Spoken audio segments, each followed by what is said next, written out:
आप देख रहे हैं इंडिया टाउन न्यूज, भारत की बात।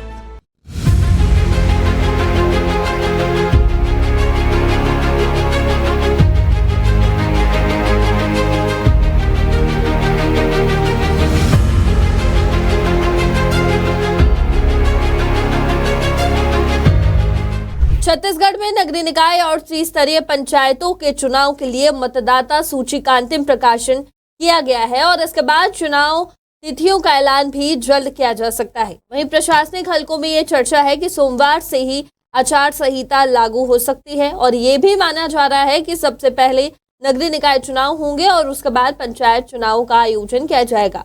वहीं इन सबके बीच निकायों का कार्यकाल भी समाप्त हो चुका है और हर निकाय में प्रशासक भी नियुक्त कर दिए गए हैं। वहीं इसी बीच ईवीएम को लेकर मंत्री ओपी चौधरी ने कांग्रेस पर जमकर हमला बोला। उन्होंने कांग्रेस के आरोपों और बयानों पर प्रतिक्रिया दी है। आखिर क्या कहा है वित्त मंत्री ओपी चौधरी ने कांग्रेस के बारे में, चलिए जानते हैं उनके बयान का पूरा मुद्दा।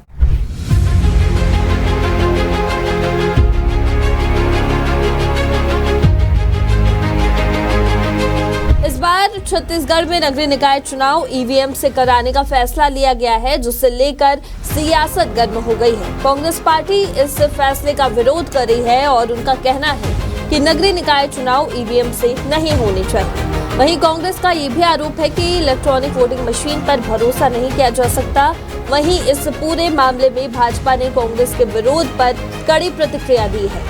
भाजपा के वरिष्ठ नेता और वित्त मंत्री ओपी चौधरी ने कहा है कि कांग्रेस की स्थिति नाच न जाने आंगन टेढ़ा जैसी हो चुकी है। उनका कहना है कि कांग्रेस को न तो अदालत पर विश्वास है और न ही ईवीएम पर। जब कांग्रेस जीतती है तो ईवीएम सही होता है और जब हारती है तो उसी ईवीएम को गलत माना जाता है। उन्होंने ये भी कहा है कि कांग्रेस गांधी परिवार के चंगुल में है, इसलिए हर मुद्दे पर संदेह करती है। वहीं इसके साथ ही राज्य निर्वाचन आयोग ने पहले जारी किए गए कार्यक्रम में बदलाव करते हुए प्रदेश में विकास खंडवार सभी पंचायतों और नगरीय निकायों के आम निर्वाचन 2024-25 के लिए फोटोयुक्त निर्वाचक नामावली का अंतिम प्रकाशन 15 जनवरी से बढ़ाकर 18 जनवरी तक कर दिया गया है। और इस बदलाव के बाद अब चुनाव की तारीखों का ऐलान कभी भी किया जा सकता है।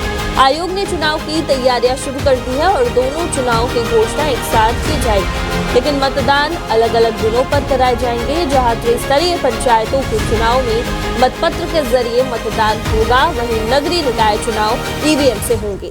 राज्य निर्वाचन आयोग ने नगरीय निकाय और त्रिस्तरीय पंचायत चुनाव की तैयारियां पूरी कर ली है। आयोग की टीम ने चुनाव से जुड़े सभी तकनीकी पहलुओं, सुरक्षा इंतजामों और वोटिंग प्रक्रिया पर काम शुरू कर दिया है और इसके साथ ही छत्तीसगढ़ में चुनावी माहौल और भी गर्माता जा रहा है। अब सभी को इंतजार है तो सिर्फ चुनाव की तारीख की घोषणा का, जिसे लेकर सस्पेंस बना हुआ है। और फिलहाल अभी के लिए इतना ही। देश और प्रदेश की तमाम खबरों के लिए आप देखते रहिए इंडिया टाउन न्यूज। नमस्कार।